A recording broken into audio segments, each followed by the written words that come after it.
Bismillah, Alhamdulillah, wassalatu wassalamu ala Rasulillah, ala alihi wa sahbihi wa walah. Amma ba'd.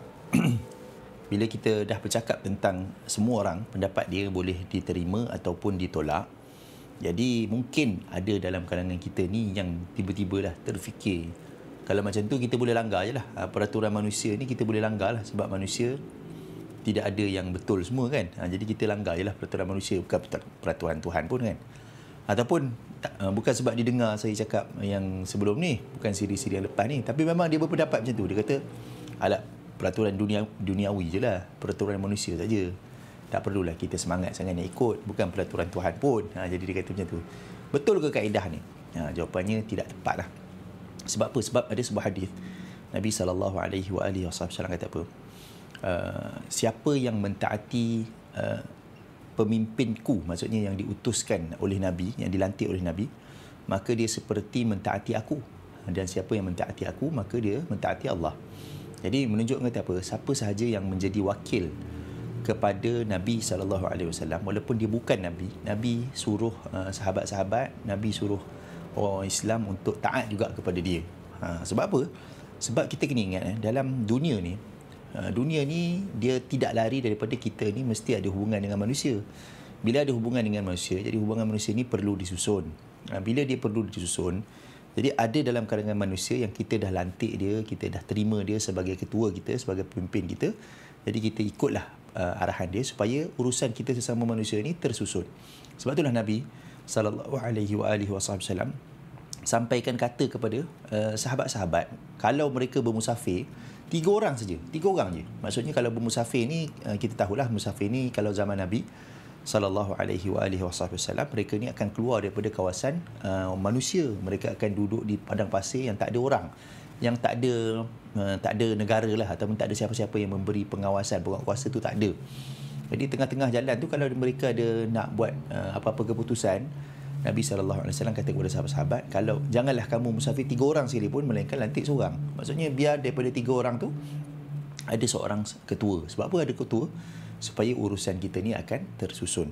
Jadi sebab itulah Nabi SAW menyebutkan, siapa yang mentaati pemimpinku yang dilantik oleh aku, maka dia mentaati aku. Dalam Al-Quran, Allah SWT juga menyatakan dalam satu ayat yang lebih jelas lagi daripada hadis tadi, iaitu apa? A'udzubillahi minasyaitanirrajim. Ya ayyuhalladzina amanu athi'ullaha wa athi'ur rasula wa ulil amri minkum fa in tanaza'tum fi shay'in farudduhu ila Allahi war rasuli in kuntum tu'minuna billahi wal yawmil akhir dzalika khairun wa ahsanu ta'wila. Wahai orang-orang yang beriman, taatilah Allah dan taatilah Rasulullah dan ulil amri daripada kalangan kamu. Walaupun kalau kita baca dalam ayat tadi tu, Allah SWT mengulang perkataan taat tu kepada Allah, mengulang perkataan taat itu kepada Rasulullah SAW, tapi Allah tak mengulang perkataan taat itu untuk ulil amri. Tapi ulil amri ni apa maksudnya? Ulil amri ni maksudnya sesiapa sahaja yang mempunyai urusan, yang menguruskan kita dalam urusan-urusan dunia. Boleh jadi ulil amri ni ialah ulama-ulama. Boleh jadi ulil amri ni adalah pemimpin dalam keluarga, pemimpin dalam komuniti tempatan, pemimpin dalam penduduk, pemimpin dalam apa sahaja. Jadi setiap benda ada ulul amri dia. Jadi ulul amri ni kalau ikut dalam bahasa Arab ni, maksudnya orang yang memiliki urusan kita lah. Sebab itulah kalau kita nak hantar atau mendaftar anak sekolah, dia akan tanya ibu bapa penjaga lah yang akan mendaftarkan anak untuk pergi ke sekolah. Jadi ibu bapa lah ada ulul amri kepada anak-anak. Itulah maksud ulul amri. Jadi bila Allah SWT tidak mengulangi perkataan taat, bukan berarti kita tak perlu taat. Sebab apa? Sebab suruhan tu tetap daripada ayat yang sama, iaitu taatilah Allah dan taatilah Rasulullah dan kepada ulil amri daripada kalangan kita. Tetap Allah SWT kata, kalau kita ada perselisihan, kalau kita ada benda yang kita tak setuju, kita boleh kembalikan kepada 2 sumber yang saya telah nyatakan pada siri yang lepas, iaitu Al-Quran dan juga As-Sunnah. Tapi apa-apa pun ayat ataupun suruhan yang menyuruh kita taat tu tetap ada. Jadi taat kepada manusia dalam urusan-urusan dunia ni memang ada. Bahkan kalau kita tengok dalam Al-Quran, Allah SWT menjadikan antara contohlah manusia yang kita disuruh taat secara jelas ialah ibu bapa. Jadi bila Allah SWT kata dalam banyaklah ayat, antaranya dalam surah Luqman, pesanan Luqman kepada anak dia supaya kita taat kepada ibu bapa. Jadi bila mentaati ibu bapa menunjukkan kata apa? Dia bukannya Nabi. Ibu bapa kita semua ni bukannya Nabi. Bukannya sesiapa yang maksum, yang terpelihara daripada dosa, tapi kita tetap taat kepada dia. Walaupun arahan dia tu asalnya bukan benda-benda yang wajib dilakukan. Contohnya macam dia menyuruh kita solat sunat. Solat sunat ni asalnya sunat lah. Tapi bila dia memberi arahan dalam bentuk arahan, jadi arahan itu terus menjadi wajib. Itu contoh kalau ibu bapa. Begitu juga dalam urusan-urusan lain, terutamanya urusan negara. Bila pergi kepada urusan negara ataupun undang-undang dunia ni, kita sebut sebagai undang-undang negara lah, sebuah negara tu, maka kita taati dia. Sebab apa? Sebab asalnya setiap undang-undang ni dibina di atas dasar maslahah ataupun kebaikan umum, yang mana semua orang akan mengecapi kebaikan tu. Contohlah, dalam undang-undang dunia ni ada undang-undang jalan raya, lampu isyarat contohnya kan. Lampu isyarat tu kalau merah maksudnya berhenti, kalau hijau tu maksudnya berjalan. Kita taklah kata macam hukum melanggar lampu merah ni sama seperti hukum minum arak ataupun hukum berjudi ataupun hukum berzina. Tidak. Tapi tetap juga kita melanggar satu arahan daripada pihak berkuasa dalam kalangan kita, pihak yang mempunyai urusan yang menguruskan kita. Kita melanggar arahan dia, jadi ada saham dosa tu ada. Jadi sebab apa kita disuruh untuk kita taat? Sebab apa? Supaya semua orang tahulah bila nak lalu jalan ni, kalau kata lampu tu merah, dia berhenti. Bila lampu hijau, dia boleh jalan dengan selamat, dia boleh jalan dengan yakin, dia boleh jalan dengan gembira, dengan tenang. Tak adalah siapa-siapa yang akan melintas melanggar dia. Sebab apa? Sebab kita semua menerima konsep kalau lampu hijau berjalan, kalau lampu merah berhenti. Itu sebagai contoh urusan dunia. Kemudian pula kepada yang menguruskan kita pula, yang menguruskan urusan-urusan manusia ni, Nabi SAW ada sebut, siapa yang menguruskan urusan umatku, dalam hadis ni sebenarnya hadis doa. Nabi SAW berdoa, ya Allah, siapa yang menguruskan sebarang urusan daripada umatku, lalu dia menyusahkan umatku, maka dia Nabi SAW kata apa? Maka susahkanlah dia. Dan barang siapa yang menguruskan urusan umatku, lalu dia memudahkan urusan umatku, maka Nabi SAW kata apa? Maka ya Allah, mudahkanlah dia. Jadi ini sebenarnya doa Nabi dan telah diaminkan lama dulu sebelum daripada kita semua lahir sekalipun. Nabi SAW telah pun mendoakan semoga sesiapa sahaja yang menguruskan manusia ni, menguruskan kita semua ni, supaya dia memudahkan urusan kita, supaya dia membuat benda-benda yang betul-betul berniat untuk menyelaraskan, bukan berniat untuk menyusahkan. Jadi siapa-siapa saja telah termakan ataupun terkena dengan doa Nabi SAW. Siapa yang buat baik, dia akan dapat doa Nabi SAW minta dia dimudahkan. Siapa yang buat dengan buruk, dengan menyusahkan, maka dia telah terkena doa Nabi SAW yang dia akan jadi susah. Jadi teguran kepada, bukan teguran lah, pesanan lah kepada yang berkuasa dalam kalangan kita, kalau nak buat sebuah undang-undang ataupun sesuatu undang-undang, pastikan undang-undang tu dibina di atas dasar maslahah ataupun kebaikan umum, mana majoriti daripada kalangan kita ni akan mendapat kebaikan daripada undang-undang tu. Bukan minoriti, bukan sebahagian orang sahaja yang mendapat kebaikan, tapi majoriti daripada semua akan mendapat kebaikan daripada undang-undang tu.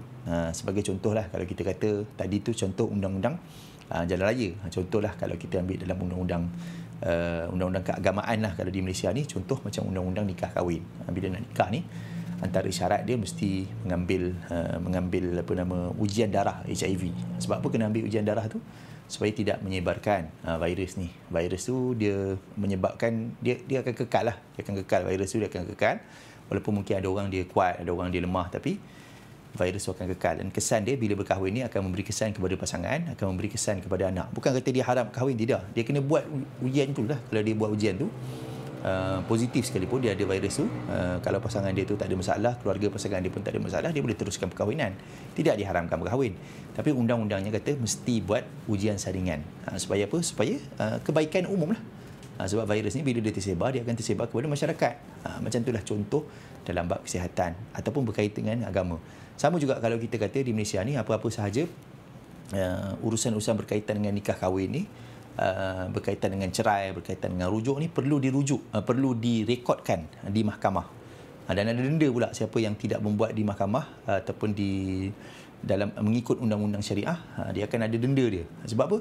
Supaya menguruskanlah. Sebab dia bila berkait dengan orang, yang orang tu pula akan mengaitkan, yang akan melahirkan zuriat keturunan, menambahkan populasi penduduk di Malaysia ni. Jadi kita kena pastikan benda tu tidak dibuat sewenang-wenangnya lah. Bukan kita kata dia sama, hukum wajib itu sama seperti Nabi SAW kata wajib Sebagai contohnya wali, contoh kan, la nikah illa bi wali, bukan kita kata wajib seperti itu. Bukanlah kata kalau kita tak ada ujian saringan HIV ataupun tidak rekodkan di mahkamah menyebabkan perkahwinan ataupun perceraian itu tidak sah, tidak. Tapi akan ada saham dosa dia. Sebab apa? Sebab semua undang-undang yang diletakkan ni sebenarnya dibina di atas dasar maslahah, kebaikan umum. Sebab kalau tidak ada undang-undang yang merekodkan ni, siapa-siapa saja boleh kahwin, siapa-siapa saja boleh cerai. Tak tahu berapa kali dah dikahwin, tak tahu dah berapa kali dah dicerai. Sedangkan dalam Islam ada had, ada sempadan bagi siapa-siapa yang berkahwin. Ini dia ada syarat. Kalau dia berkahwin dengan perempuan yang sama ataupun lelaki dan perempuan yang sama, dia cuma boleh menceraikannya sebanyak 2 kali. Kali ketiga tu dipanggil cerai dah habis lah, cerai talak 3, dah habis kuota dia, dah habis limit dah. Itu sebagai contoh lah. Jadi bila ada bilangan yang ditetapkan oleh syarak, jadi sebab itulah ada cara kita nak menentukan bilangan tu menjadi perbahasan dalam kalangan penggubal undang-undang, dan akhirnya jadilah satu undang-undang yang mana undang-undang tu juga berselaras lah, tidak bercanggah ataupun selari dengan undang-undang, dengan garis panduan yang ditetapkan oleh syariat Islam.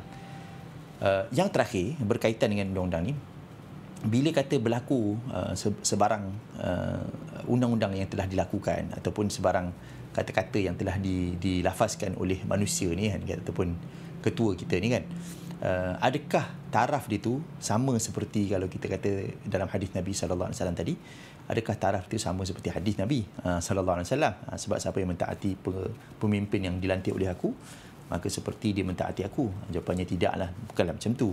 Cuma kita kata apa sahaja urusan yang sesama manusia, kalau kita telah berjanji untuk melaksanakannya, kemudian kita tidak melaksanakannya, maka kita termasuk dalam tegahan umum, iaitu Nabi SAW kata manusia itu dipegang di atas janjinya. Siapa yang mengkhianati ataupun yang melanggar janjinya itu, maka dia termasuk ataupun dia ada di dalam dirinya satu cabang daripada cabang-cabang kemunafikan. Yang kita tahulah kemunafikan ni bukan satu benda yang makruh, dia adalah satu benda yang haram, yang berdosa. Jadi menunjukkan kata ada saham lah daripada perbuatan dosa dia tu ataupun perbuatan melanggar undang-undang dunia ni.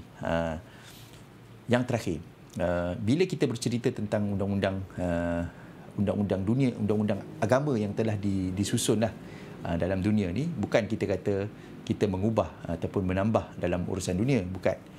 Kita cuma menyusun ni supaya urusan-urusan yang telah dilihat melalui pengalaman-pengalaman, melalui kesan-kesan sejarah ni, kita dah nampak kesan dia tu, apa yang akan jadi ataupun apa yang tidak akan jadi kalau berlaku ada undang-undang seperti ini. Jadi undang-undang tu sebenarnya bukanlah dicipta daripada kosong, sebenarnya dicipta daripada pengalaman, daripada pemerhatian, daripada sejarah yang selama ini telah ada.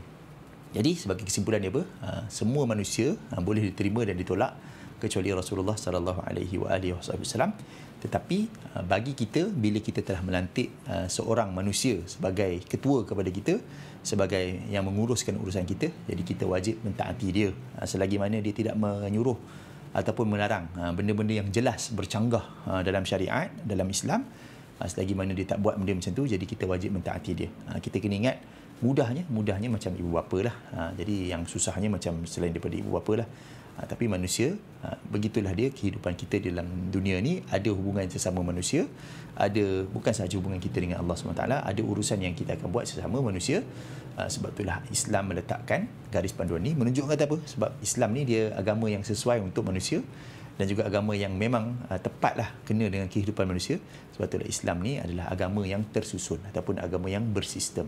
Wallahu a'lam. Aqulu qali hadza wa astaghfirullahal azim li wa lakum. Assalamualaikum warahmatullahi wabarakatuh.